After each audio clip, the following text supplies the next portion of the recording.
مسجد الحرام مکۃ المکرمہ اور مسجد النبوی مدینہ المنورہ سے خطبے کا اردو ترجمہ کے لیے ہمارے سوشل نیٹ ورک کو فالو کرنا نہ بھولیں اور اپنے دوست احباب کے ساتھ بھی ضرور شیئر کیجیے۔ خطبہ جمعہ مسجد النبوی، تاریخ 17 صفر 1448 ہجری بمطابق 31 جولائی 2026 عیسوی۔ موضوع گرمی کی نصیحت۔ خطیب فضیلت الشیخ صلاح البدیر حفظہ اللہ، ترجمہ ثناء اللہ صادق تیمی۔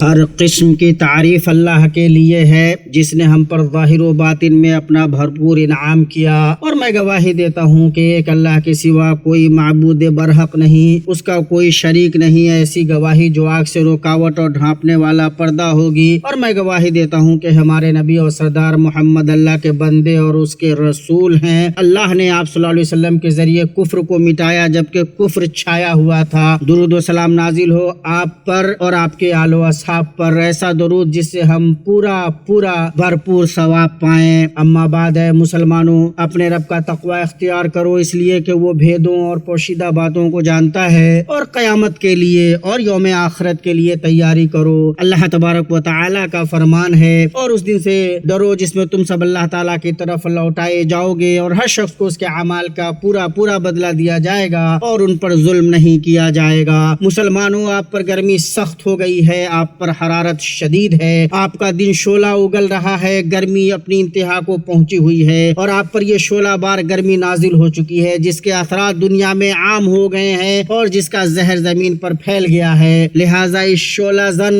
حدت سے جہنم کی شدت کو یاد کرو، اور اس جہنم کی آگ سے اپنا بچاؤ کرو جس کی تمازت شدید ہے، اس کی گہرائی انتہائی ہے، اس کے انگارے بڑے ہیں، اور یہ اس شدید شعلہ بار سخت گرمی کے انگارے سے کہیں زیادہ سخت گرم اور شعلہ بار ہیں۔ کہہ دیجئے کہ دوزخ کی آگ بہت ہی سخت گرم ہے، کاش کہ وہ سمجھتے۔ اللہ تبارک و تعالیٰ کا یہ فرمان یاد رکھیے۔ اور گرمی کی شدت جہنم کے لپٹوں میں سے ہے۔ ابو ہریرہ رضی اللہ تعالی عنہ سے روایت ہے، انہوں نے کہا کہ رسول اللہ صلی اللہ علیہ وسلم نے فرمایا، آگ نے اپنے پروردگار سے شکایت کی، اے میرے رب، میرا ایک حصہ دوسرے حصے کو کھائے جا رہا ہے، تو اللہ تعالیٰ نے اسے 2 مرتبہ سانسیں لینے کی اجازت دی، ایک سانس سردی کے موسم میں اور دوسری گرمی کے دنوں میں۔ اس وجہ سے تمہیں موسم گرما میں سخت گرمی اور موسم سرما میں سخت سردی محسوس ہوتی ہے۔ متفق علیہ۔ اے وہ شخص جو سخت گرمی سے بچاؤ کرتا اور اس سے بچتا ہے، اللہ کا تقوی اختیار کر کے اور اس کی معصیتوں سے بچ کر جہنم کی آگ سے بھاگ۔ اے وہ شخص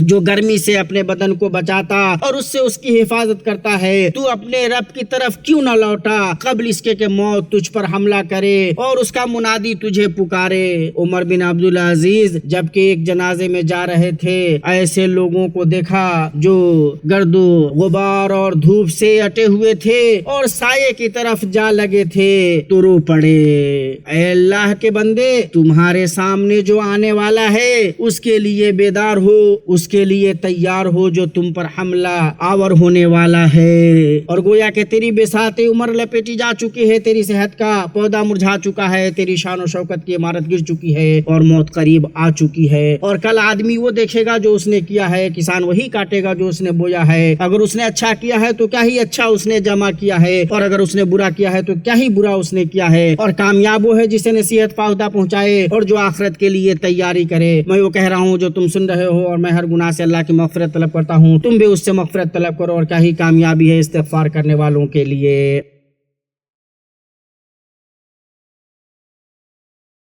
ہر قسم کی تعریف اللہ کے لیے ہے، اس نے اسے پناہ دی جس نے اس کے کرم کی پناہ لی۔ میں گواہی دیتا ہوں کہ ایک اللہ کے سوا کوئی معبود برحق نہیں، اس کا کوئی شریک نہیں۔ اپنے فضل سے اس کو شفا دی جو اپنی بیماری میں دوا سے مایوس ہو چکا تھا، اور میں گواہی دیتا ہوں کہ ہمارے نبی اور سردار محمد اللہ کے بندے اور اس کے رسول ہیں۔ جس نے آپ صلی اللہ علیہ وسلم کی پیروی کی وہ ہدایت پر گامزن ہوا، اور جس نے آپ صلی اللہ علیہ وسلم کی معصیت کی وہ گمراہی و تباہی کی راہ پر چلا۔ دائمی درود نازل ہو آپ پر اور آپ کے آل و اصحاب پر، اور متواتر سلامتی نازل ہو۔